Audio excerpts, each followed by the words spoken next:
Hi, and welcome to Modding Mental Health, a podcast about video games and, well, mental health. In this episode, we discuss Night in the Woods. Our conversation includes talks of dissociation, depression, and other common mental health disorders. Thank you for your time and discretion. Now that you know what's coming your way, relax, grab a cup of coffee, and join us and stay off the power lines. Guys, Possibilities is closed. Possibilities is closed? What? Possibilities is closed. No!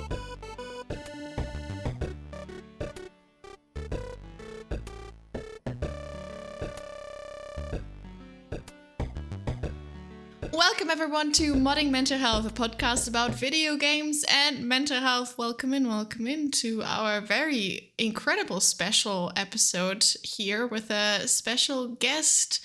It's Ranger, aka Joyce. Hi! Hello, howdy. Welcome How are you doing? Oh, great to this be is here. so exciting. I'm excited. You're excited. I'm excited. Yes, it's really nice to have you in our neck of the woods. Do you want to introduce yourself real quick?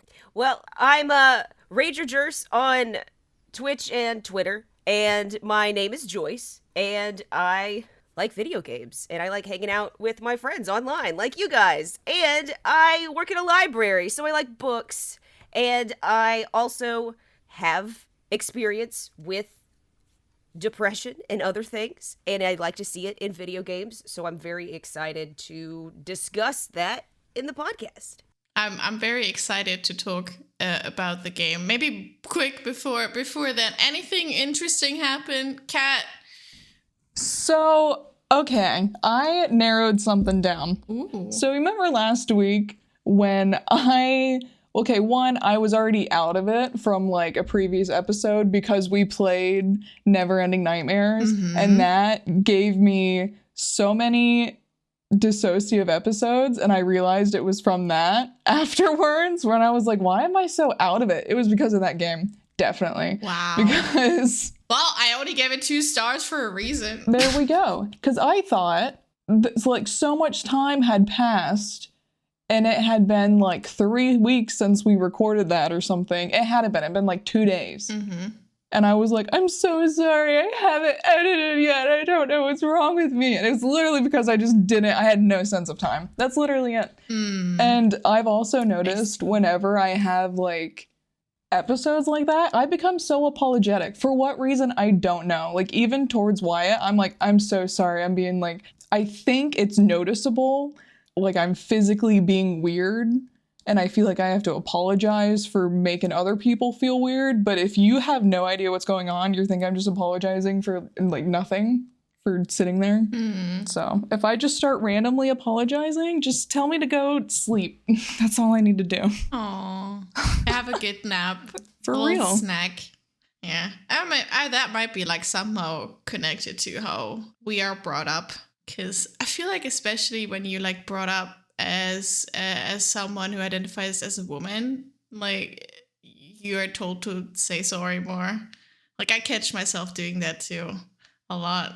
And it's like Definitely. like I've learned recently, like if for instance someone, like if you didn't get back to someone in an email or something, it's better to be like, thank you for waiting, than being like, sorry, I haven't replied yet. You know, it's funny you say that because at Joyce's wedding, actually, we were at a karaoke bar. And I was with Rachel Cave. We were both at this karaoke bar, and some random douchebag kind of like, he didn't aggressively like move me, but like I was in his way, and instead of just him saying like, hey, excuse me, he like took my shoulders and like moved me. And I instinctually just said like, oh, excuse me, like sorry. And then Rachel was like, no, you're allowed to take up space. And she said, I never apologize like that again. Aww. And I was like, damn straight, I'm fucking catastrophic, bitch ass, will fuck you up. You're right. I will not apologize anymore. Excuse you, sir. Aw. So that was a great wedding. Yes. Rachel is a sweetheart. It's good to be reminded of that because I forget it all the time. Your wedding?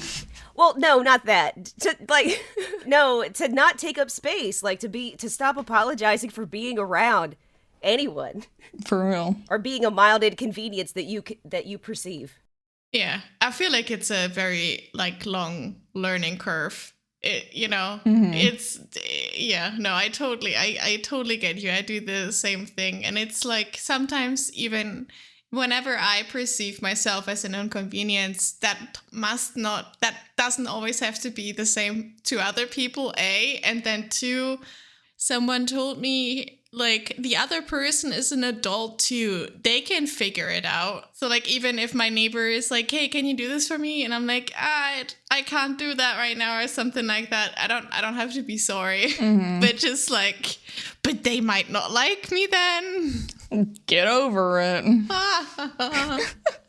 Oh my gosh. But yeah, that we're learning. So for this week, the lovely RangerJerce, Joyster, provided us with a game to play. Yes. Night in the Woods, which I had A, never heard about before, and B, did not expect it to be that stinking cute. Hey! Right? Yes. So, why did you suggest this game for us to play? What are your initial thoughts? How did you get into this game? Why is it important to you? I know why it is, but I want you to tell me. Yeah, I'd love to tell you. So, I got back into gaming later, or like I guess pretty much more into my adulthood, and whenever I started to play games again, I was really wanting to try something else because I would just see like Zelda, like things that are pretty mainstream. And at that time, I was getting into watching video gameplays of games on YouTube, and the artwork of this game like stood out to me in one of the screenshots, and so I watched it. I watched the entire playthrough, and then bought the game on PS4 and played it myself. And that was in 2017 when it came out, and it was nice to revisit it again. When I heard you guys were doing this podcast, I just remembered how much it made me feel things. It came into my life at a perfect time. I had just graduated college. I felt like I wasn't going anywhere. It hit all the themes then, and then I could take something away from it again all these years later. I've played it twice since we decided to talk about it. And each time there's just more to take away from it. It's really special to me. It's not like every other game experience. Like every game has something to bring to the table, but this one brought a lot of stuff I wasn't expecting. I agree. Including ways to speak that I liked a lot. So then I didn't realize until I played it again, I say a lot of the phrases in this game subconsciously. I call people duder. I do That's so sweet. It's ridiculous, but I love it. I have my notebook in front of me, and one of the notes I have is if Joyce's personality was summed up in a game. 95% story, 5% game. That's what I have written down. I love that a lot. When I got back into gaming, I was really also drawn towards storytelling games because I'm not really big on combat. So this was insane. Like, what kind of this is a story. It goes a lot. It goes in places. But then what's nice about this type of game is that it gives you the option for those types of gameplays though. Yes. So it's like you don't necessarily like combat. You can completely avoid that. Well, if you do, you can mess with your computer in your room. I think that has combat in it. You play like a little mini game. Yeah. Who you decide to hang out with. You vandalize things. Yes. Are you feeling destructive? How about you break some light bulbs? Yeah, there you go. Behind the snack falcon. Yes. Break some light bulbs behind there. Do you want to give a quick summary, Joyce, of what this game is? Yes. To anyone who maybe has never played this game. Spoilers. Duh. I'll do it as without as many spoilers as I can. Until we get to a spoiler. We'll be spoiler free for now. Okay.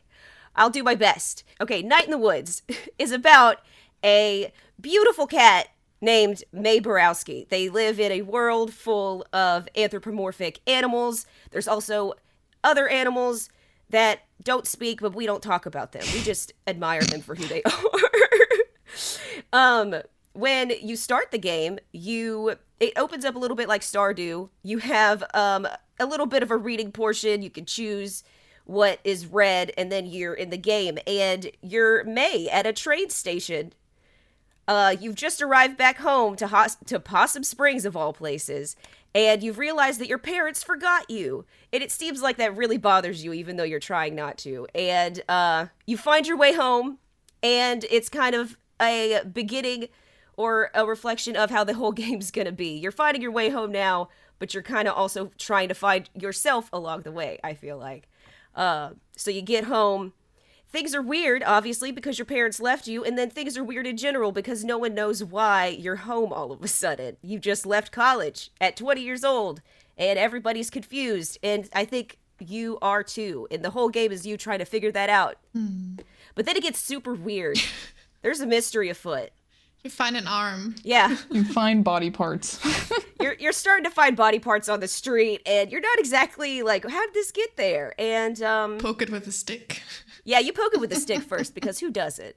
You got to see what happens. Your aunt's a police officer too, which I don't really think you like her, but Yes, Aunt Mall Cop. Oh no, you don't like her at all, unfortunately. good. Fuck the police. Yeah, ACAB, 100%. I think the game says that like a couple times. I feel like F the ACAB is cops. in there. Like there's Yes. ACAB in there like a couple F times. the cops. Yeah, she draws a whole bunch of drawings saying that. I'm like, yeah, you're right. You in the game, May is very rebellious, does everything her own way, and yeah, I like that a lot about her too. The synopsis, I feel like, is it there? Yeah, no, that's pretty good. Yeah, like a college dropout who has to move back home to her parents in the very small, rundown town, former glorious mining town. Now everyone is unemployed and finds her way back with her friends who's all moved on, become adults, quote unquote, have jobs, but also not really, because it's like, Yeah. you know, working at a... You're all 20. You're all 20. It's a small town that hasn't developed with the time, so it's essentially just withering away. Yeah. I don't know if anyone else has been from a small town. I would say where I grew up is essentially like that. Like, everyone knows each other's business. My high school is very small, and it's still kind of like that. However, my town is, like, developing with the times, but it's getting, when I go back home, it's nothing like how I remember it at all. And it's kind of crazy. So in a way, I kind of related to May when she came back after dropping out. She came back, and I don't know if she like expected things to be the same. It kind of seems like she did with her reactions to how different things have been. And it's kind of like she almost can't accept that things happen when she's not around to witness them. Yeah. If she doesn't see the change, then the change didn't happen to her, when that can be a very dangerous mindset to have for a person. And I unfortunately know people like that, and it's hard to be friends with them. It's a bit of a FOMO thing. Yeah, definitely. In a way, but bigger. Well, at the same time, she feels that way, but she also is very surprised when people don't forget about what some mysterious thing that she did in middle school that has everyone afraid of her. Yeah. Everyone's small town polite to her about it. So it's like nothing happened, but I hope it did, I guess, for my benefit. I don't know. It's a little selfish. Yeah. I think she is a little selfish. Oh, no, she is. Yes. I feel like no. And I like it that you don't have this perfect main character. Like, all the characters in themselves, as we get to know them more. So essentially we have this friend group of May. Then we have Angus, I think. Who's a bear. Yes. And then we have Greg, who's Angus' boyfriend. 3 Gs. The fox, who's I think Angus and May were never really that close, but Greg and May were pretty close, especially at the end of school. And then you also meet Bea, or B. How would you say her name? I always read it as Bea. B, as in Beatrice. As B. Okay. Yeah. And she's a little crocodile, right? Little alligator. Yes. And I think May and her used to be besties, but then something happened. They had a bit of a falling out, and it's kind of awkward. And they all had a band together, and May plays the bass, which you have to do too, or you can do too when you play this game. And I failed horribly. It's a nice little rhythm segment. It's like Guitar Hero. Oh, I loved it. Yes. It's pretty good. The songs are so good. The songs are Yes, good. the songs are really good. You don't have to be good at the rhythm parts in order for you to progress in the game either, which is No, not at all. which is a big plus. Yes. It's just another little side game that you can play, just like the computer in your bedroom. Yes. It's just another little thing you can do. Which is really nice. But yeah, we learn more about them. We learn more about their stories, essentially. And I find that very interesting, the characterization of each of them. Like it gets pretty deep, I feel like, with all of them. Or you can get pretty deep with all of them, which is really, really nice. And it feels very natural. Like the flow of it all. It just makes sense. Yes. It's your old friends catching up. Yes. Yeah, exactly. I could definitely see, like, I could assign someone from my personal life that, like, I went to high school with that I'm still, like, mutual friends with. Of course, we don't hang out like we used to, but of course, like, if I see them on social media, I'll swipe up and say something, you know, just kind of like that little connection to keep around. But, and, like, with May, I wrote down, like, some bullet points of how I relate to her because we're getting into the nitty-gritty now. yeah, while you play May, I don't know if other people feel this way. I would say majority probably do, but it's really hard to like her sometimes. Because as the main character, you want to, at least for me, you want to be friendly or you want to at least get people on your side. And she makes that very difficult with the dialogue that she has, because it's never necessarily nice. Yes, and it's not always what you're choosing either. So if you think what you're about to say is kind of like quirky, like kind of cute, no, it's actually Yeah, it's actually bad. Yeah. Some little things that I noticed from her that I could relate to was she's a college dropout. I am too, currently. She has terrible self-sabotage. Which I think I can do to myself too. Yes. Her humor is very dry, so I relate to that too. A lot of people don't know when I'm kidding or not. It's, you know, her parents, because they forgot her at the train station. Sorry, Mom and Dad, but I've been forgotten so many places. I've even been, like, when we go out to places, I've been forgotten in the car before. Like, they'll lock me in the car and walk away, or they've, like, left and had to come back because they forgot me. So I've related to that very deeply. Let's see. She has sexual insecurity, too, which I think is interesting. And then the last one is definitely body dysmorphia. Yeah. We get a lot of when she talks about herself and looking in the mirror. Yeah. Which I do that sometimes. That's why I avoid the bathroom. I avoid mirrors. Very relatable. Yeah. But yeah, and she has reoccurring nightmares, but that's like a whole other part of the story.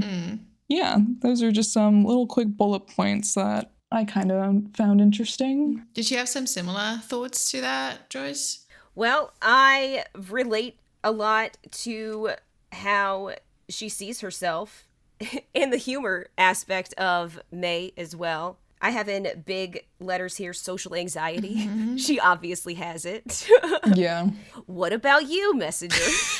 How do you?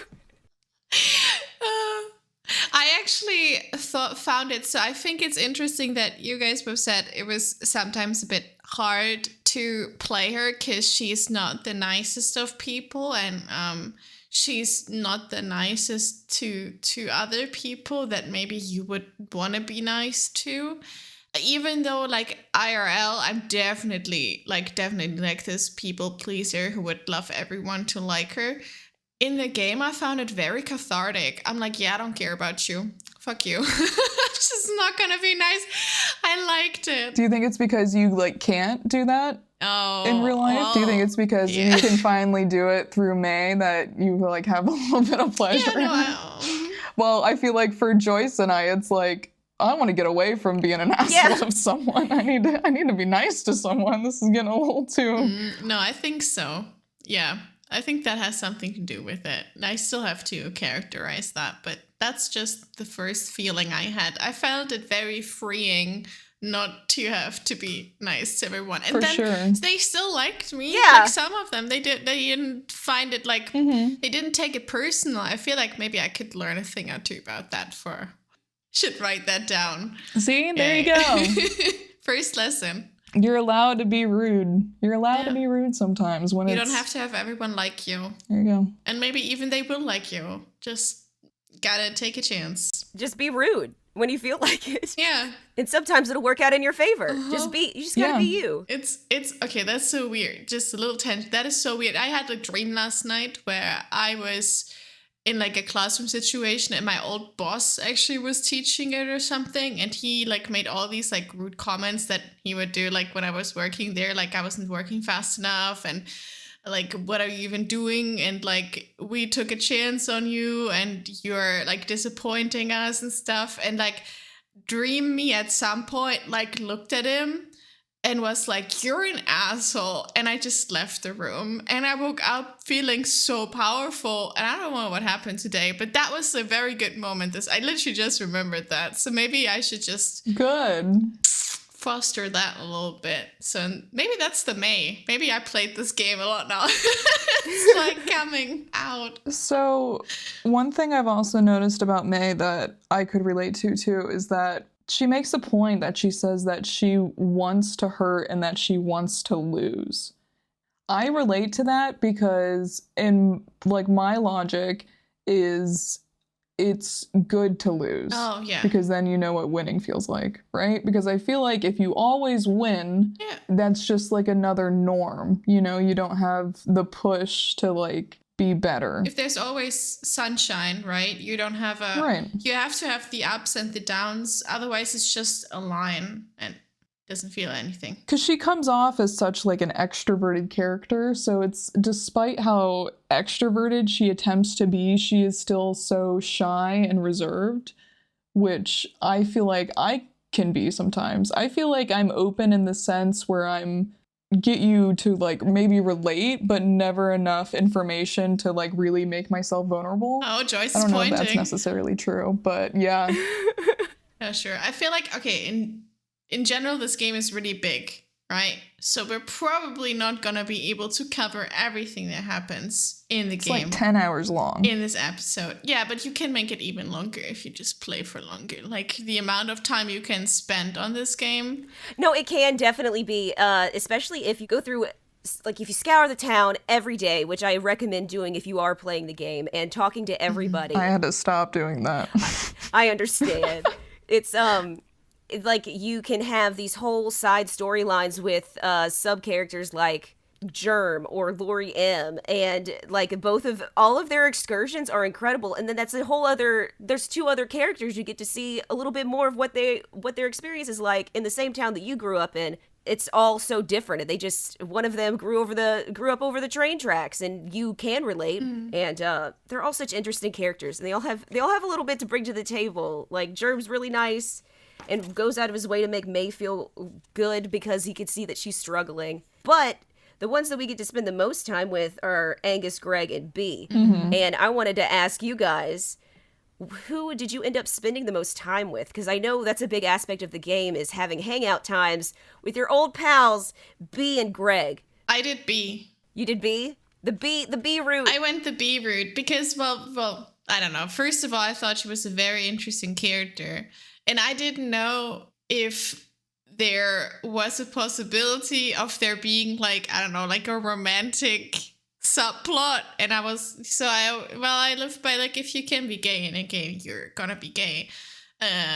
So I don't know. I think she just interested me a lot because she had to grow up so fast. So her mother died of cancer when she was in senior, and she took over her dad's shop, the family shop, because her dad is struggling with, I assume, depression and trauma from that. So she's basically holding it all together. So she's very much this I don't know if like older sister character in a way, kind of doing the entire emotional labor and also doing all the other labor, and she's taking over a little bit of the labor that like for everyone in the, like especially for May a little bit too. And I just wanted to, I don't know, maybe see if I could get her out of that shell and maybe get her to rebel or something. Afterwards, I was like, oh, damn it, I really wanted to do more things with the other people, which is why I started playing a new game. But mine was 100% B, the B way. My first playthrough, I hung out with Greg because that's what I needed at the time. I was like, I was like, we're gonna break shit? Okay, let's be destructive. I am so unhappy with my life at the time. That was like, that's something else. I've always wanted to do, probably, but never did. So it was good to play that out in a video game and not make a mess.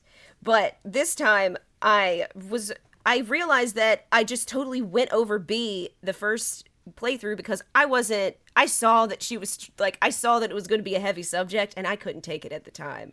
But this time I did, and I needed it because I realized how much I relate to her in a way.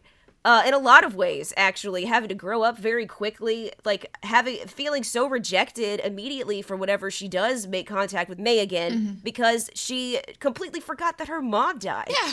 Oh yeah, that made me cringe. That's part of the story. Yeah, me too. When they were in the car. Yeah. And, oh. I wouldn't, if I were B, I wouldn't talk to her after that. That's like that would hurt me so bad. So, but B is already stronger in my heart, in my eyes, because she actually went out of her way to like still connect with her. Yeah. After that big freaking mess up. Yeah.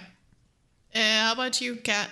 Who did you hang out with most? I like alternated between the two. So I think what I ended up completing was with B, because I think I spent, because do you only do like 3 hangouts essentially a day, or is it 4? I think with each character it feels like 3-4 max, because there is one day that B is busy, so you can't hang out with her. I don't think. And I think so I definitely hung out with B because we went to the mall and I got her to shoplift. Nice. And that was fun. How'd it feel being God of the Fort Lucian Mall? I loved that part. Great. To spray people with some water. Yes. It was great. But yeah, May got B to shoplift. Have you guys ever shoplifted before? Something tiny? I have, definitely. I don't know. Yeah, I have. I've never taken anything massive, but like anything for like a $5 keychain, like things that are too expensive that don't need to be that expensive, I've definitely just like taken like a sticker. I don't think I was ever cool enough for that. Like I was already like, even now, like, and if I know like I didn't, like I know I paid for everything, I still am anxious that the alarm is going off, even if I know I paid for everything. So this is my default mode. I could never shoplift anything. So I did hang out with B, even though I do relate to Beatrice a lot. This is going to sound terrible, but what's another word for being a downer? Depressed? It was just her. Yes. I get, but it wasn't even necessarily depressed. It was like she would... Pessimistic. Yeah, exactly. Short, pessimistic. It was like May was trying to at least reconnect in some way that both of them could get some nostalgic, just feel something, and her being so short and pessimistic towards everything May tried to do in order to be friendly pissed me off a lot, because I feel like I try to be that way towards friends, where if I'm trying to make someone not necessarily feel better, but if I'm trying to like connect with someone or do something they want to do, or, you know, try to play devil's advocate, and they're just constantly being pessimistic and pointing out all the negatives that are happening instead of trying to find just a little bit of positivity drives me up the wall. So I think the next day I hung out with Greg. Mm-hmm. And Greg shows a lot of, he's bipolar, essentially. And I noticed that right away. That he was bipolar. B brings that up. I think she... Yeah, she confirms it at like towards the middle. Yeah. But when Greg was given, like when we first met Greg and he was giving me flappy arms and he was so excited. He's so cute. Yeah, he is so cute. But then there was like another scene where you're on the computer and you're chatting and it doesn't even feel like you're texting Greg. It's like, hey, I'm not really feeling it. Like, he's so short. Mm-hmm. And I'm like, oh, he's bipolar. That kind of gave it away for me. But he does say, I have really up days and really down days. And sometimes I didn't know which it is until it's over. And like, that's one of the things I wrote down because that made me feel something, Greg's quote with that. So it's really interesting. Like, I feel for him. Yeah. But I spent a lot of my time with B, and kind of like what Joyce said, I definitely relate to B in the sense of having to grow up fast. I feel like a lot of my friends from high school stayed the same or still the same, or at least are finally hitting that point where they're growing up a little bit, which I feel like this is the age that, like 22, I'm 22. I feel like that's the age that you kind of happens. And I feel like that happened to me when I was 14 or 15. Mm. And that's not necessarily healthy. And I'm kind of just now coming to terms with that's not healthy. There was a quote I wrote. B said, well, you went off and stayed the same. So she was talking about May going to college. Yeah. She went off and stayed the same. B didn't have the opportunity to go to college. She stayed home and was very bitter took care of her shop. She grew up. Yeah. So I think she just has a lot of resentment towards May having those opportunities that she didn't have. And May just kind of like, in her eyes, May threw it all away. Yeah. Which of course isn't necessarily what happened. No. But that's her perspective of it, is that she had that opportunity that B doesn't get to have and she threw it away. I have that one written down as well. Mm-hmm. I stayed here and got older while you went off and stayed the same. Yeah. So I feel that way about some of my friends, which is interesting because when I went home again, this was last year, I was very unwell. I went home for just like a few hours. I visited my mom when she was working at the high school. And while I was there, I stopped by some of like my special ed. I went to say hi to like my special ed teachers, like study helpers. One of them, I kind of like told her, like I came out and told her what had happened and everything that had happened to me. And she essentially assumed, she kind of already knew from everything because, you know, but she said something to me that, like, you will never heal from this. Like, you'll never heal from your past trauma. You'll just like learn to grow with it. So like you'll never get over that. It's just something you're gonna have to learn to live with. And I a part of me really liked that. I don't know why, it's because empowering. Yeah, because it feels like May is trying to outrun something that you can't. And I think she even says a quote like, trying to outrun this, you won't until you die. And that her saying that reminded me of that conversation I had with my teacher, of her saying like, you can't outrun your trauma, you learn to deal with it and you live with it. That's it.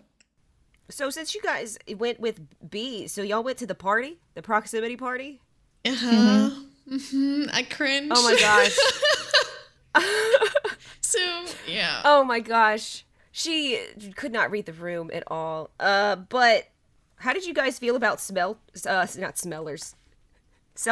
I liked her a lot. I liked Selmers. I think she reminded me a lot of a friend I had in school. So Selmers is this character who basically just always sits outside the apartment complex, right? On the steps. She kind of is in between things. Like she does some babysitting, she says, and she applied for a job and is waiting to hear back from them. And she also writes poetry. Very short, very fun. I don't know. I like them. They were like they're not Shakespeare, but they're fun. And I really like them. And she, like her whole thing really reminded me of a friend I had who always was like a bit more, I don't know, I would say rough, but then, had this like a similar attitude. Definitely didn't write poetry, but like there was, I don't know why I thought of her instantly. I find Selmers, I think Selmers is a lot like me. We like a lot of the same things. I used to be a poet. I used to do poetry in school and like perform it and stuff. But it wasn't like, I just related to her a lot, like seeing her at the library and they were doing their poetry time. I just found that really cathartic. And the fact that she loves karaoke is also something that I related to. But also, I wanted to share this one poem. I think it's one of the first ones she says to you because I wrote it down and I love it. My heart is a dankness, but when I see you, I feel a thankness. When I feel a blueness, all I need is a you-ness. And I thought that was cute. Yeah. I love that. Yeah. It's so sweet. The one I have written down from one of her poems, this isn't the full thing, this is just the ending. Because if we go back to what I was saying, how I didn't like B because she's so pessimistic, this is like the opposite of that. And this is what I love. She ends one of her poems, when pizza is cold, it's breakfast gold. Oh, yes, and right. I'm like, hell yeah, it is. Pizza for breakfast when it's cold. The ultimate breakfast, dude.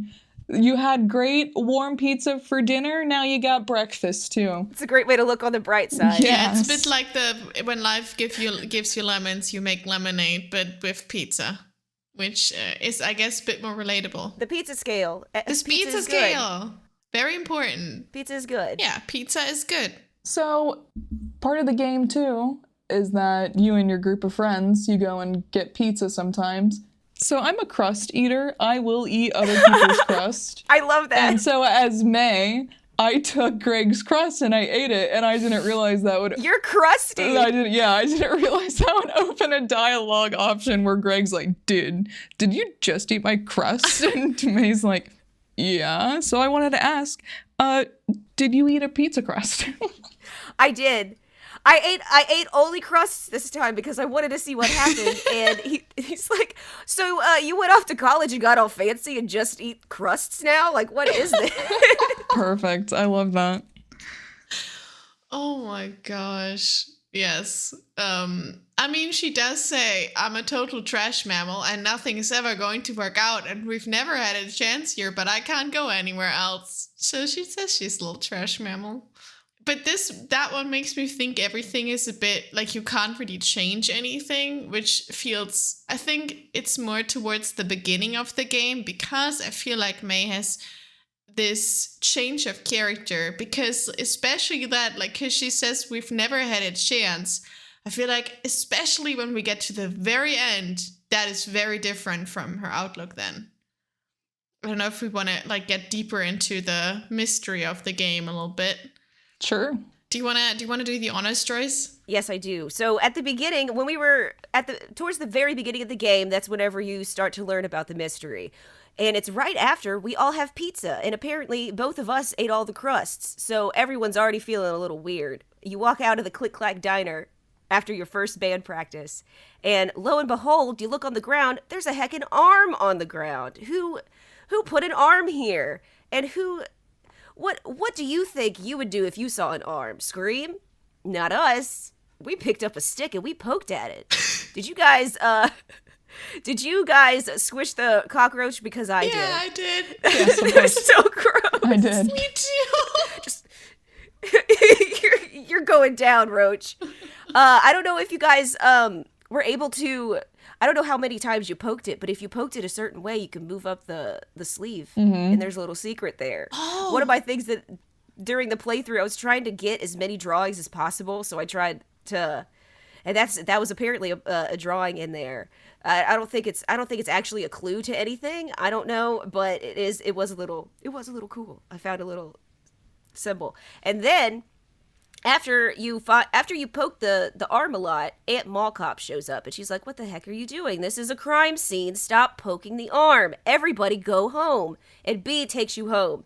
That's whenever you find out that May forgot that her mom died, because on the way home she's like, "So you're like working at the pickaxe now? Are they as your parents showing you the ropes?" And she's like, "They?"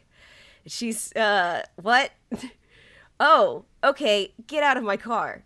You can walk home now." Because what kind of friend forgets your mom dies? She lacks self-awareness, Yes. which I don't appreciate. If there's a pet peeve I can't stand, it's when people can't read a room, or they can't, I don't know, like they can't just keep it to themselves for like 2 seconds and figure things out for themselves, you know? They can, but they won't. Like, they know what they're doing. Yeah, like they should know better is what I'm saying. Like, it's the people that should know better, but... I feel like the next time we get more into the mystery is when we are at Harvest, so like Harvest Fest or whatever, like Halloween. And May sees a child or like a teen-ish child being taken by like a hooded figure, which runs into the woods with the child and is nowhere to be seen, even though May follows them. May is convinced it's a ghost, which I was like, I mean, sure, okay, ghost, but for me, what would be even more scary if it was a real person? I think even Angus says that too at some point, like, it could be worse. Like, ghosts I'm fine with, but if it's a real person, oof. Right after she sees them go through the gate, or she sees them getting taken from the top of the hill, her aunt shows up and basically tells her that didn't happen. Right? But she's like, where are they? She's like, there's no way that could have happened. Yeah, like, show me the Carfax. They're not there. That's missing? There's like, it's a mystery. How did they get through the gate? I mean, it's like, how could they have gotten over there? Weren't you just over here? Like, obviously that didn't happen. So immediately, even if she thought it was a person, it's just like everyone's telling her it's not. Right. And she already has an issue with like not seeing or deciding to not see things as they are. And I think that's a part of like something that she's always struggled with. Maybe, I don't know, if like just distancing herself from the reality that's actually happening the best way that she can, because having it actually be a person, you can't deal with that. So it's interesting you say that, because May like obviously suffers from dissociation, and I had no idea going into that through the game, but it mostly comes out towards the end of the story. Yes. Heavily relate to that. I think they portrayed that in a very well way as something I can't like show you that I personally experience. I felt like that was a really good way of like how it feels, essentially. Not to backtrack, but when you're hanging out with Greg, you are installing like a car battery, I think, or it's a battery, and May gets electrocuted. It's the mechanics subplot. I didn't go there. That's interesting. So May gets electrocuted and she falls unconscious, and I think you do like a little, I don't know if is it a cutscene or do you play something in it? It's like a cutscene. It's like you think you're dead. You see Sharkle. Oh, Sharkle right. Yes, that's what it is. So you see, it's like you're seeing dead, spots. Sharkle? Yeah. And it was essentially like you're in a dream, and there's like little text bubbles that you notice, and I think it's probably Greg talking to you, but you can't make out what it's saying. And I'm like, this is like exactly when I have episodes and I'm still like mentally conscious, but like my body is asleep. May comes to and she asks Greg how long she was out, because the whole cutscene is at least a minute or two long. It's pretty hefty. And Greg's like, yeah, you're 5 seconds. You're out for 5 seconds probably. And it's like, oh my God, really? 5 seconds? But I had like an hour long. Me and Sharkle had a whole moment. Yeah, we had like, For real. Sharkle, for anyone who doesn't know, is like this little shark character on her computer that you click and it goes, oh, hi. Oh, it's literally this little shark that has the word Sharkle over it, and you just click and it. we love him for that. I love him. So if you open the computer, I clicked Sharkle every time. I was like, oh. So did I. How can you not? He's so happy. So, Kat, I wanted to say now is that like this is one of the reasons why I chose the game, because Ooh. I wanted to see what your take was on it. Because I know that that's something that you deal with. So I'm glad. Thank you. Well, especially at well, thank you for thinking of me. That makes me happy. Well, how can one not? Exactly. Anyone? Tell me. So, okay, to backtrack again. So, there's a bulletin board you can interact with May. Sorry, I skipped your question. I'm getting to it though. Trust me. Fuck, I just lost my complete train of thought and it all Is it the connected, I ball? swear. Yarn. Not the ball, but there's Casey? so your friend or someone that you Y'all knew, were Casey. Yeah, you were friends. Is now missing. Do we think the arm belonged to Casey? I don't think that the characters in the game do at all because. But do you think that? I don't. Okay. And I'll tell you why. It's because I think Casey had been gone for too long at that point. Yeah. And I also thought, now that you're bringing up the bulletin board part, it's just like she saw that missing poster for like so much in the game, and she just like did not register that he's gone until everyone else is like, yeah, he's gone. Like nobody. Does the arm ever like come back up in the story? That's one question I wanted to ask, because it kind of seems like it just kind of disappears and no one really talks about it again. It's like real quick. What happens? So at the end of the game, you are figuring out what all the hullabaloo is, where all the people are going. But first, you overhear an interaction with a group of people that are similarly dressed like your ghost, and it looks like somebody's stuck under a rock, and they're all mad at this guy because they messed something up. They messed up something with the last person that they had snatched, and they were making him pay for it. So I think whatever happened with that last person, I think Casey had been too far gone at that point. I don't remember what the dates were, but I think whoever that last person was, and maybe it was the person who owned Possibilities, because Possibilities closed down. Oh, it's now out of business. Yeah. It's out of business. Maybe that was the person that they threw in there. That's what I think. I think it has to do with Possibilities in that whole interaction. Oh, like that one makes person so messed much it sense up now. because Okay. he left the arm out, and that's why they're under scrutiny. And that's why that one guy who got stuck under the rock may or may not have made it out. Okay. I don't know. So it's very weird, right? They get seen, and then May gets shot Yes. by one of them. Right. So May finds that the ghosts that she thinks have been stalking her are actually just members of a bigger cult that is manifesting in Possum Springs. But then she still thinks they're ghosts. At that point, yes. At Right. that point. Right. Yeah. And then essentially, May goes back and then doesn't she convince her friends to go out? She wants to go alone, and then her friends are like, nah, we're coming with you. Mm-hmm. You're barely walking. Yeah. What do you mean? You're not Like, going by she's yourself. limping. She got shot in the stomach. Because then after you go back to the woods, you find the cult, and that's when... Yes. You go down the elevator together, and you walk up on the ritual. Yeah, it's basically an old mining shaft. So this town was rich because of the mines. You find out that there's been like a lot of exploiting of the miners back then, and eventually the mine closed down. And that's kind of when everything started to go pretty downhill for this town. So that's where you go. Also, there's sinkholes everywhere. That is probably also an interesting fact. So you go down in the elevator, and you find the cult of dads. Is it the cult of dads? And they confess to... It's a dad murder cult. Yeah, they confess to what's it called? A kidnapping? Yeah, but like the thing with the god, what do? Sacrificing.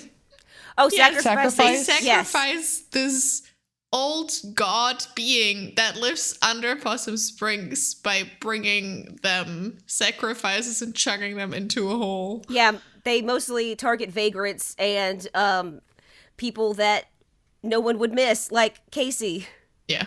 That's when you find out what happened to Casey. They had kidnapped Casey and threw him into this gorge. And they were trying to convince them to carry it on afterwards. But who's going to do that? Yeah, because they said the town is dying and we are all getting older. So you new generation, you need to keep doing this. But all of them are like, no, we're not going to do this. But even though I think they said May was chosen, because I guess we already alluded to the dreams. May has been having dreams this entire time. They're very interesting. I don't know. They're really hard to describe. I feel like you're in this dream sequence. You start making music, basically. You start finding things. And then at the end, there's always this being personified in different kind of maybe animals and so on that comes for you, that tries to eat you, maybe just comes for you. And I think in the very end is that you talk to them and they do reveal that they are indeed this entity. And it's very, very, very strange. And basically, I think the setting of all the dreams is Possum Springs, but everything is already gone. Like, it's just the ghost town of Possum Springs. So she gets these visions of the town being completely gone. And that's why the cult is like, you're chosen to carry this on now. Mm-hmm. You're like, what the hell? It's a great, I don't know if it's a great metaphor for it, but it's like almost like, we're not going to carry on this trauma. We're not going to continue to hurt people just to make your dreams come true. Sorry. Yes. The end of generational trauma. Yes. To go off your question, there was a scene where I'm pretty sure it's when Angus and May are about to find the cult. Mm-hmm. And or maybe it's the group, I can't remember, sorry. But May walks across like a body of water and then she like falls through the water and she's in this like state of limbo. Yeah, that's I think after everything. Yes. That's like, right? Yeah. I said May is drowning, feeling as if endless time has passed. And then that's when I attach the quote, try now, run this, you won't until you die. So that's when she's kind of like having her like little moment. And then after she got shot and then went back to the house, I think it was Angus tries to encourage her to lay down, or like he offers his bed to her.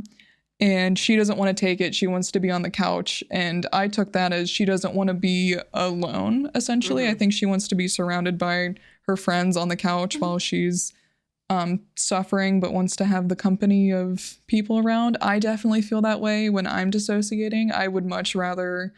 I've always told Wyatt this from like the first time we met. If I dissociate, I don't want to wake up in the dark. I hate waking up in the dark. Mm-hmm. So I related to that a lot. And then they tried to get her to eat something. I think she tries to eat pizza and she immediately, you get like this green filter on your screen and just really nauseating.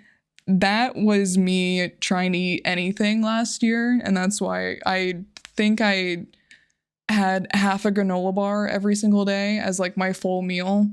And then slept in bed, or like was dissociated in bed. So I wasn't necessarily sleeping because like my mind is still active, but I wasn't doing anything. So I was like, wow, this scene is me. I am May right now. And it was just uncanny kind of. So I appreciate that it sounds weird, but I appreciate that you saw that and thought of me, because I'm like itching to relate to things like that. And it's been hard to, because even this started when I was like 17, 16. So in high school, when I would like try to confront my parents about how I've been like feeling, or I feel like time isn't existing, not to bash my parents, but they're the type to be like, oh, you're fine. Like you're good. You're fine. and they kind of just like put things off until it gets really bad. So yeah. So I'm just a little resentful towards them at this moment, but I'll get over it. I know I will.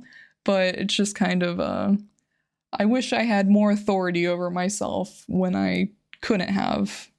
But you know, when you're under 18, it's very hard. There's little you can do. Yeah, it is. And you're depending on your parents to do the right thing, and I relate to that too.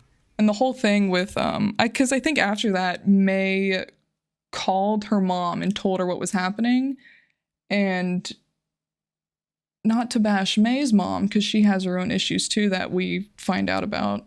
Mm-hmm. But it just always seems like her mom wants absolutely nothing to do with her, or just kind of takes her as like a second thought. I don't know why, but I definitely get that vibe from her.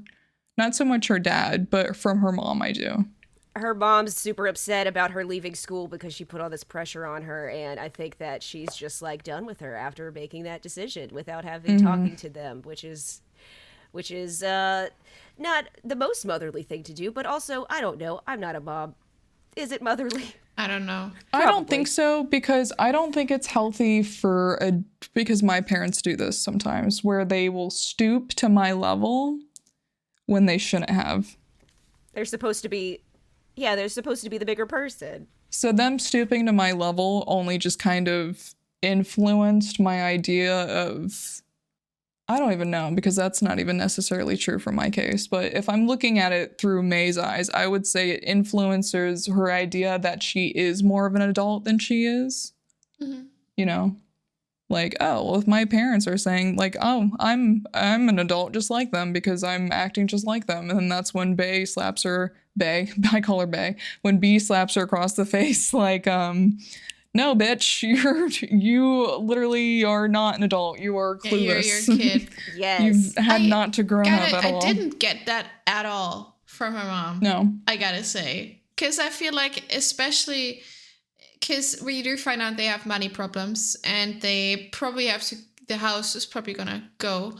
But she explicitly tells her not to worry about that, and that they are gonna figure it out, and that's not her battle to fight. And because May is like, should I help with anything? And their mom's like, no, please don't, and stuff. So I didn't get that at all. But I took that. That's so interesting, because from that same part messenger, I took that so backhanded. Did you, Joyce? Yes, see? Absolutely. I took it's that so backhanded. Like, oh, don't worry about it. Don't worry about it. Don't worry. Yeah, exactly.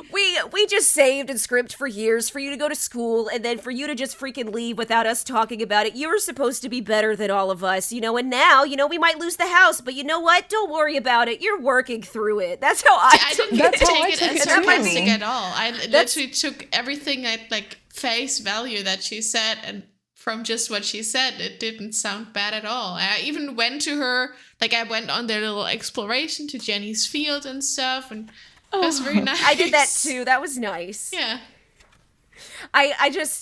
I think at that time, since May had also not explained anything to her either, there probably was some sincerity in it, but that's like, it's a two-handed sword. It's a double-edged sword. She's like, she's telling you the truth, but also she's kind of pinning some blame on you a little bit, like trying to make you feel a little bit guilty. At least I feel like that reflects a lot on my relationship with my own mom, which is not. Yes, maybe, because I have a completely different relationship with my mom. Yeah, that has a lot with it. Well, I kind of took it because I think you were streaming this, Joyce, and there was a part where I'm like, this is my dad and I, and you were like, haha, this is my mom and I. And I think it was literally that part, because like I'm from a very privileged family. We do not have money problems. However, by what my parents make out, it would seem like we do, but we don't. Logically we don't. We're fine. But just the way my father has spoken to me about, like, if I need to get something, it's always kind of... Oh yeah, don't forget, you're also a little bit of a burden. We love you, but like, remember, we're paying for all of this. Well, I don't even know. It's like, not even, like, I always felt like I couldn't ask for things. Like if I had to, there had to be like a reason I would get like a new video game, like a $60 new game for the PS3 or something. Like there had to be a reason for me to get that, you know? While my sister, I think I felt that way because my sister would like steal my mom's credit card and just kind of go crazy with it. Wow. And I was aware of that. So I felt At obligated least you to asked. not ask. I don't know. Like it didn't feel fair to them for some reason.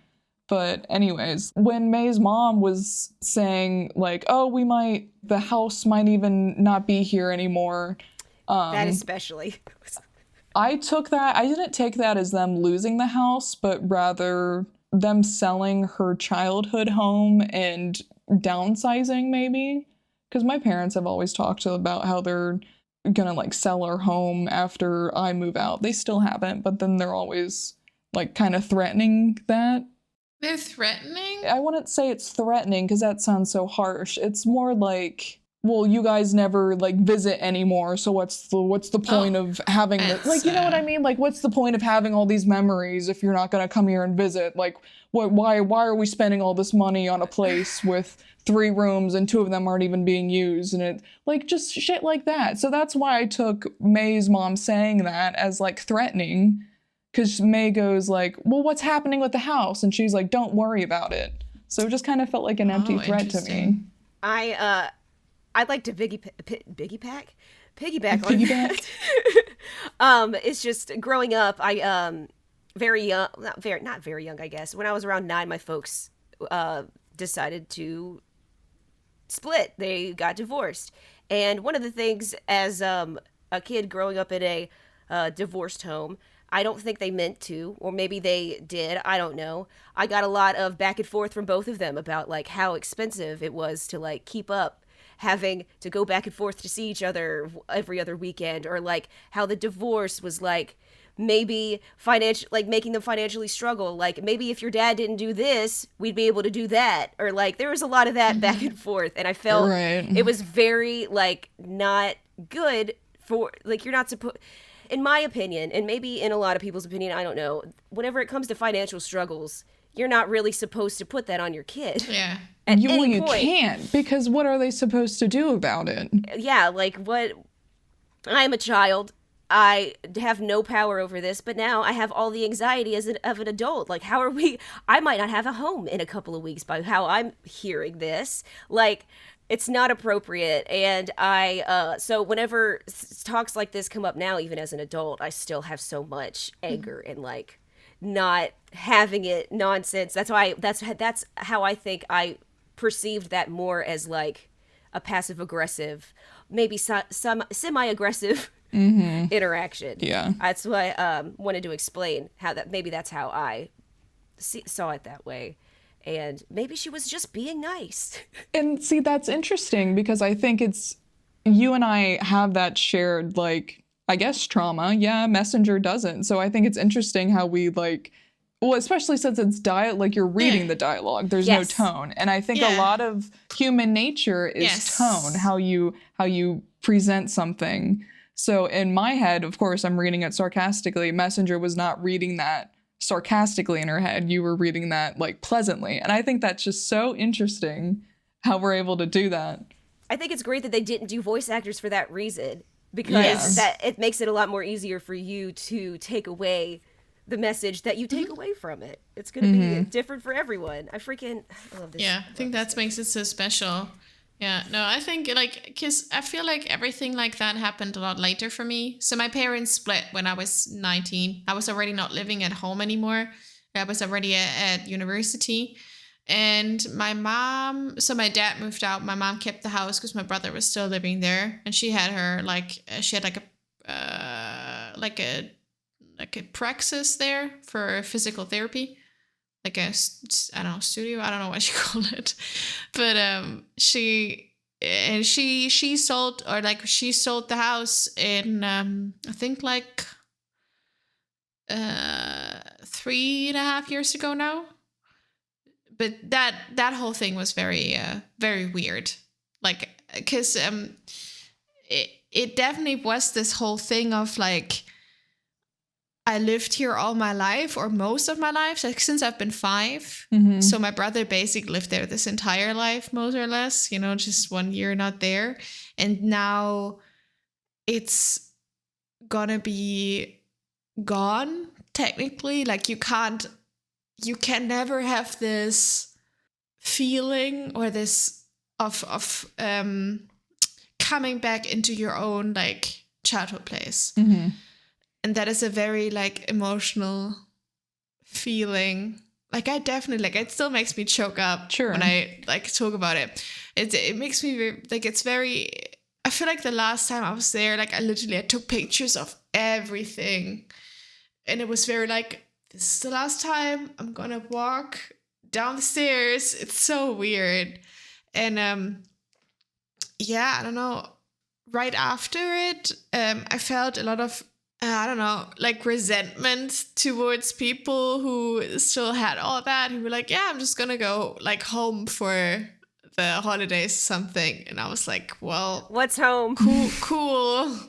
And then they're like talking about how they still have so many things at home and so on. And I, meanwhile, I had to clean everything out, and I couldn't keep, like I have 2 boxes that I was able to keep because I don't have storage, That was, what I felt is a very interesting process, but it can also be freeing in a way because you don't have that, sometimes how you slip back into your teenage self when you especially like revisit those kind of places. It like triggers this thing.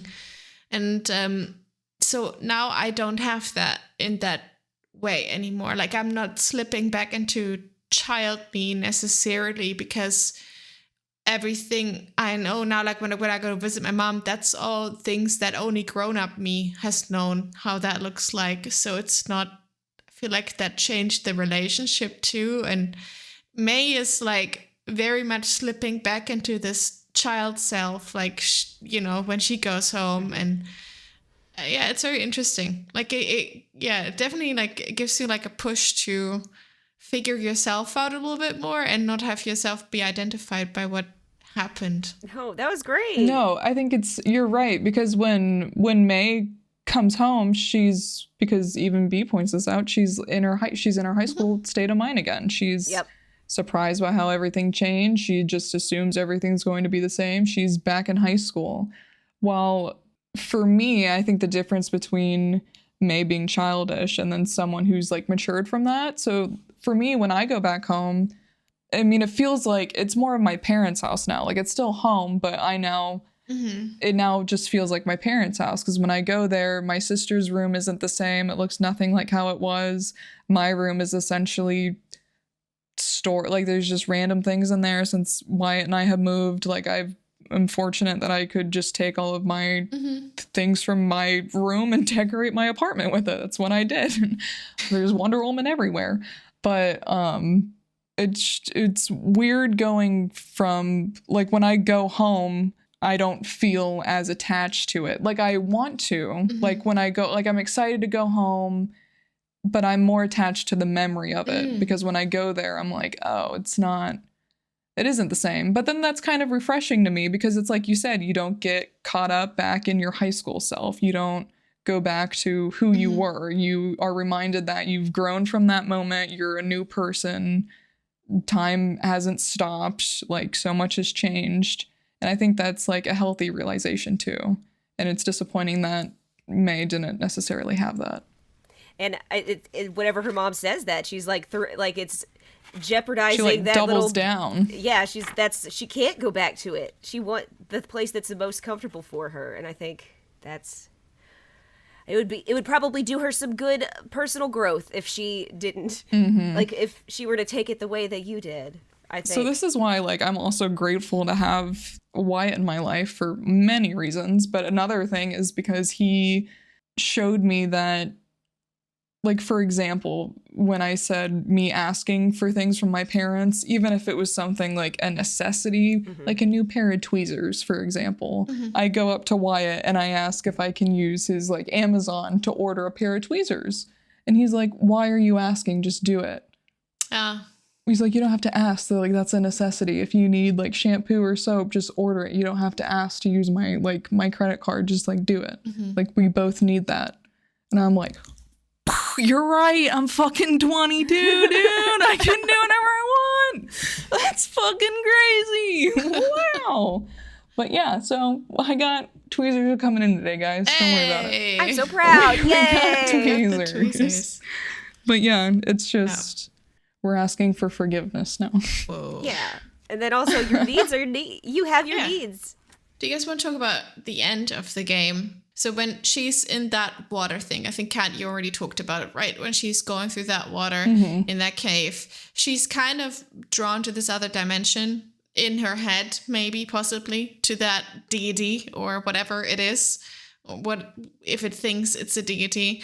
And she basically has her, I don't know, I call it in my head her I do not go quietly into that good night moment, because she's like, I refuse, even if it's hard, I'm gonna work it, I'm gonna work through it. And I feel like that is a big change to like, I've never had a chance and I can't go anywhere and I can't do anything. Like, it's a very life, like a yes life moment. Like, she's like, I know this is gonna hurt like hell, like everything that life throws at me, but would rather have this than just give up. And I've thought that was very inspirational.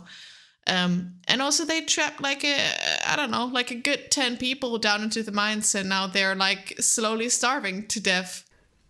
That's a thing. Yeah. They're like, at the end of the game, they're like, yeah, can we talk about this tomorrow? Like, this is too heavy. Like, what are we supposed to do about all those people? But are they going to do anything? I don't know. Who knows? I don't know. Just, would you do anything? I don't know. Like, who would believe you? Who would believe you? But would you try? I don't know. Maybe I don't know if I could handle on my conscience knowing that I killed like 10 people. I feel like I had an episode and I already forgot it happened, so I'm no help, dude. Don't ask me. That's okay. I still don't know what I would do, honestly. I also want to say, like, that ending, the way that you described it, Messenger, was really great, because I feel like I took away the same thing, and these last couple of weeks have been really hard for me. And a lot of the ways whenever I was playing through this game, I was feeling a lot like May, like the whole, like, nothing's ever going to get better. I'm going to be stuck here forever. This is my reality. This is my home. I don't deserve anything different. But then that whole message was just very good for me. And I'm glad you also took that away, that same thing. No, I had me too, who life's been very stressful, and this game was a very, for me, a very good thing to look forward to. Like, I enjoyed playing through it immensely, and it gave me this, I don't know, kind of world to escape into, but also work through my own issues through it, which is, I think, always a very nice thing that you get to do in those kind of video games. Agreed. Yeah. Me last year, I definitely had the mindset of May, of everything sucks, nothing will get better. I felt like if wind hit me, I would wither away. Like, everything about me was just out of whack completely. But then definitely now, where I am now, I'm more like the end May of, like, I finally have the energy to essentially fight back, I guess is the right way to put it, or just like have the energy to, I don't want to say not care that everything's shit, but just kind of happily accepting that it can be changed, like it doesn't have to be like that, which is difficult, but yeah. Yes, it is. And hopefully we don't need a whole mysterious dad cult for us to change. No, I think what it does show us is that it just takes time. Yeah. Everything takes a lot of time. And through experience, you'll find yourself and you'll feel better. You just got to give it time. And that it can be very empowering to take hold of your own destiny. Like, it's scary as hell, and it's in some ways easier when you say, I feel this way because XYZ is happening to me. And, this is that, and this is that, and that's why that is. And it's like, on the one hand, very tough to figure out first that the only one who can change anything is you. But then that same thought can be also very empowering. And I think that's also what I took away from the very end from that too. Like, I think she finally takes responsibility over her own life, which, makes her able to push through, which is very, very nice to see. What was there was the ending where, nobody's on the line, but May's texting everybody. And I do this sometimes, so I kind of got a little emotional because I go on these long tangents, especially if I'm out of it. I'll just text someone that isn't texting me back and just kind of pour my whole heart out to them and say random nostalgic nonsense. Let me find it. I have another Selmer's short poem I'd like to share in the meantime. Life is hard. Let's grill hot dogs in the backyard. I like that. Here it is. I found it. So May texts everybody, am I ever going to have a handle on what just happened? I kind of hope not. I just hope it's over. And I relate to that in a sense. And then she says, I want all of us to just be free of it. I don't want us to be just a part of some horrible story. Mm-hmm. And I really liked that. Because I don't think I'll ever know what just happened. In any sense, really. This might sound, weird, but I'm happy that I'm at least the one that has my issues because I know I can handle it. I don't know if somebody else would be able to handle what I go through, so I'm happy it's me that has it and not somebody else, And then she goes on to talk to Germ. She says, Germ, buddy, Germ, you don't even use Messenger. I guess I'm just typing at you wherever you're at. I cannot find the exact words, but essentially May says to Germ, he's like the most person that's a part of Possum Springs, but he is the least person stuck there. Oh. Is what she says. Yeah.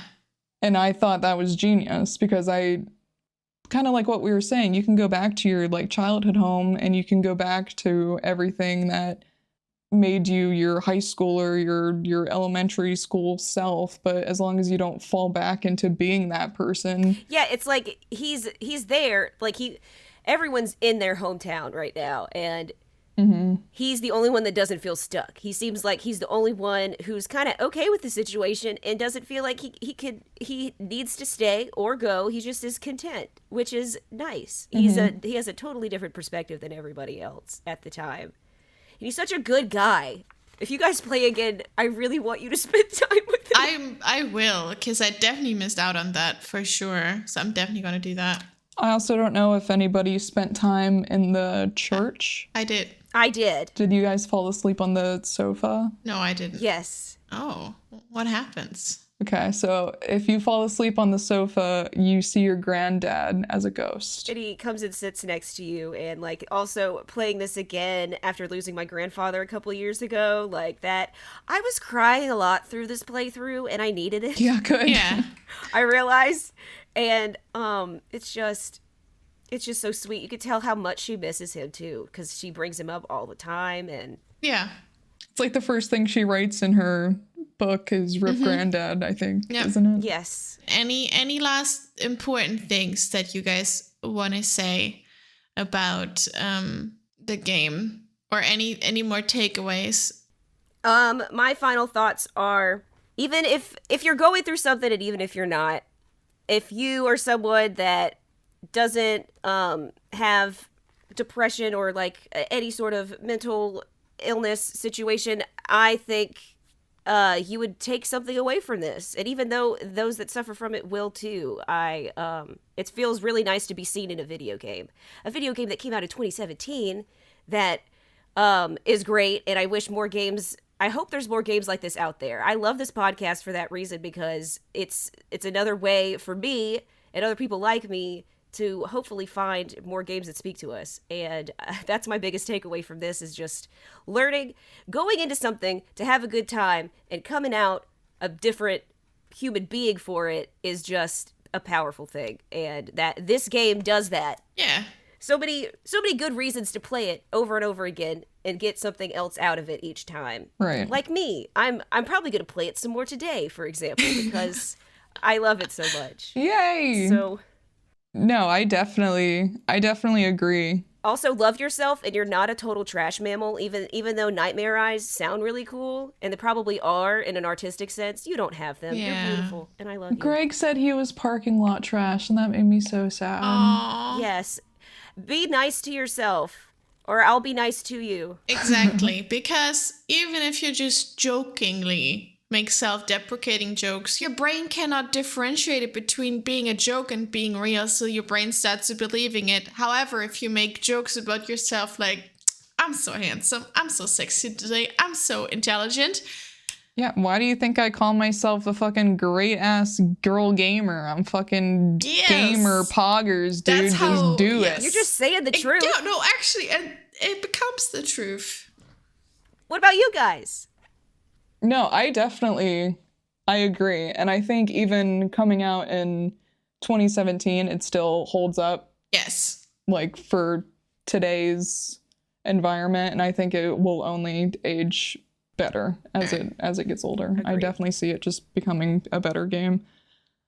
A classic. Yes. How are the characters with mental health disorders portrayed? I feel like they're portrayed really, really well, from what I can tell. And there's an array of them. Definitely. There's no stereotypization in that sense. It's not their struggles with whatever is going on is not their characterization. Their character isn't built upon their mental health. It's a part of them, but it's not reliant on that. And I feel that's sometimes what is most important to write a good character that also deals with mental health stuffs. You got to remember that they're a character, a person first and foremost, and that any other things go second. And I feel like this game did that really, really well. They felt like people to me. It did it super well because you only really realize that they have those struggles through like context clues. So it's only if you understand that that's what that is that you'll understand that's what they're struggling with. The whole storyline doesn't really have any bearing on that part of them either, but it comes out, and that's what's important. And it does. It's just. Yes. So I feel like that question already then goes hand in hand with like how much does it stereotype, and also are the characters who suffer from mental health disorders the villains, which is like all no, they're like the heroes of the story, and they're not like heroes in a sense that they're like one-dimensional blah blah heroes, but they're like very in depth. We already talked about May a lot, and I feel like you can kind of tell that she's not without her flaws, but that doesn't make her a villain in any sort. No. How much does it trigger? It doesn't necessarily. It doesn't visually trigger you. There's nothing gory. I would say the artwork is Pleasant. fun. It's colorful. It's love pleasant. Yeah, it's cute. It's like a picture book. It reminds me of if someone cut out cardstock, like a pop-up book. Whenever you say trigger, is it more in a negative sense? Because I don't know if it's mostly if it would be triggering in a negative way, but it did trigger things within me that made me feel emotions in a way that I wasn't maybe prepared for at the time. I think for that part, I think mostly like I'm talking about like which how much does it trigger? I mostly mean like the very negative things. Like for instance, I think we talked about last episode, like the game purposefully zoomed in on like very triggering scenes, but then also I think in the very first episode that we talked about when we talked about Life is Strange. Life is Strange, thank you. That being put into the situation of you having to rescue someone who wants to die of suicide is like, you know, if you're like put into like, I think that's when a game like purposefully sort of like, I feel like it's a bit of it feels like the game is pushing something onto you in a sense to trigger a certain emotion. Like if it's done very purposefully, I would say, and if it's done purposefully to get the negative emotion out of you. In that respect, I don't know. I don't think so. I don't see anything negatively triggering, I guess, but...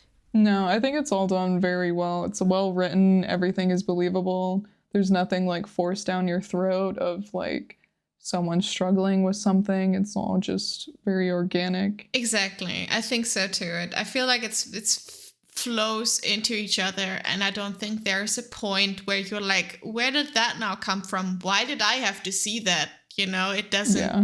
I don't think it comes to that, and it's also like you already said, I like your portrayal of it being colorful pieces of paper cut out. I think that's very sweet, like origami. It is. It reminds me of a pop-up book, you know, like when you open something and then I see I would die. Little May like jumping on the power lines. I spent so much time on the power lines, guys. I don't even want to tell you how much. Did you see they had a cat? There was a cat I did. tag. It was the first thing, the graffiti on the brick. It says cat and all capital letters, which is funny because that's how I would graffiti walls with pencil. I would write my name in all caps like that. All right, and then the next one, I think it's already we also already answered it, kind of like, is it are those moments like or is mental health used as a plot device, or it's important on its own? I'm pretty sure we already answered that. That's an integral part of the character. It's not used as a plot device. It's just how it is. Mm-hmm. It's just the story, but it's not like we need to move this plot on and see now you suddenly, I don't know, have an issue with something that's to move the plot on. Yeah, she doesn't use her nightmare eyes to use vision to like figure out a problem or something. No. It's all about characterization. Yeah. All right. So we come to the most important rating of the podcast. I need another sound command for that. The overall recommendation, and I'm going to start with you, Joyce. How many Sharkles out of 10 do you give this game? I would say that the rating is high. I'm blocking you. Please. Unfollowing. Please block me and then unblock me because I love you. I would say... I love you too. I'm very hesitant to give things 10 out of 10 at all. So, but for this, I'll give it 9.5 Sharkles. 9.5 Sharkles. It's a hoy and a half. Hoy. Hoy. Hoy. All right. Kat. I just came up with this. Hold on. The Joyce from the back of my mind spoke to me and wants to ask you, out of 10 bass riffs, how many bass riffs do you give this game? Well, me knowing how great I am at rhythm games, would give it, honestly, 10 out of 10 bass riffs. I really love this game, and I plan on stalking around a little more just to see what I missed, or at least watch some like in-depth theory videos that I've already kind of started watching of different things, so I think it's exciting. But yeah, I really enjoy the game, and I'm very happy Joyce recommended it, and she was able to come here and talk to us about it, and I'm very happy. She's pretty. I'm honored to be here. We're honored to have you. Messenger, out of 10 nightmare eyes, how many nightmare eyes would you give this game? I also give it 10. In pairs? Oh, so in like pair. Oh, so 20. Whoa. Wait. Yeah, no, also definitely a 10 for me. I'm already replaying it. I'm currently in the process of replaying it, and it makes me feel many things, and it mostly makes me happy and makes me want to try more things that I've learned through the game in my IRL life. So I found it very inspiring. I found it very relatable. And I think those are the most things I look out for in a game, especially when it comes to mental health stuffs. And it felt like a hug. I feel the that. game. Yeah. Like a nice hug with maybe like a hot chocolate and a blanket on a stormy fall winter day. And that I'm really grateful that you recommended this game to us, Joyce. I think you recommended this game to us and you said that was a game we should play at the very start when we did this podcast in October. Yeah, I think that was like one of the first recommendations. That's the only one I have written down. It's our only rec. It's Friends Rex and it says Night in the Woods in parentheses RangerJerce. So it's like... Because I remember that being, I think I put in October. That was October when we put that in there, which is like so far away. But, which is incredible that we finally got to do this now. Thank you so much. No, thank you. I'm glad we got to experience a weird autumn together, you know? Yeah. Yes. Okay, Joyce, Yes. Where can people find you on the interwebs? You can find me on Twitch and Twitter at RangerJerce. Ranger as in Walker, Texas Ranger, but not. And then Jerce. Jerce. You could also call me Joyce. You can just find me on the internet. You know, it's not that hard. Go follow her. Or don't. And her address and social security are... Yeah, guys, please go check out Joyce on the interwebs. Please go follow the Twitch and come by the streams and say hi and say hello. I really liked the game that you recommended and I can't stop playing it now. That would make me feel so happy. If anybody plays the game after this because of this, that would just... It'd be everything. Tell us, please. Write to us at moddingmentalhealth@gmail.com or on Twitter at moddingmental. You can also find the lovely I Am Catastrophic on twitch.tv/IamCatastrophic. And from there, you can find all her other socials. But I will say, you gotta come by the Twitch sometime because it's always a very fun party. And not to mention Messenger over at twitch.tv/Little Messenger, where you can make her stand up and then hear her birds in the background. Stand up, birds! That's like such a disjointed thing, and I love it so much. But people are like, what the fuck does that mean? Now they're gonna have to stop by and see what I'm talking about. Yep, for sure. Okay, since you recommended the last game before now Joyce's recommendation, I think it's my turn to recommend a game, and I'm gonna make us play Franbo. Franbo, never heard of it. Which, yes, Franbo. Oh. I have it. You do? You have it. You have it, Kat. I have it if you have it. I have it because you have it. Yes. Franbo is amazing. I'm so excited for you guys to play it. I have many thoughts, and I haven't played it in a long time. I can't wait to revisit it. And I feel like, because I really want to talk about Little Misfortune at some point, but I feel like to really get there, you gotta play Franbo first, I feel. And I think it includes a lot of things that have already been discussed in previous episodes, and I just wonder if that game is gonna do it better or worse than other games. So I am very interested to go revisit it myself and to have you play it so we can talk about it next time whenever this podcast comes out. Just subscribe on Spotify and Anchor so you know whenever the next episode is coming out. Thank you guys so much for being here. This is lovely. Thank you again so much, Joyce. Yeah, that was Joyce. A pleasure. It was really cool. Thank you. And I can't wait to play more Night in the Woods on my own. Yes. Remember, everyone, there's more games on the game. There's more mini games, so the fun doesn't have to stop. Games within games within games. Yes. All right. We'll see you next time. Thank you. Thank you. Bye.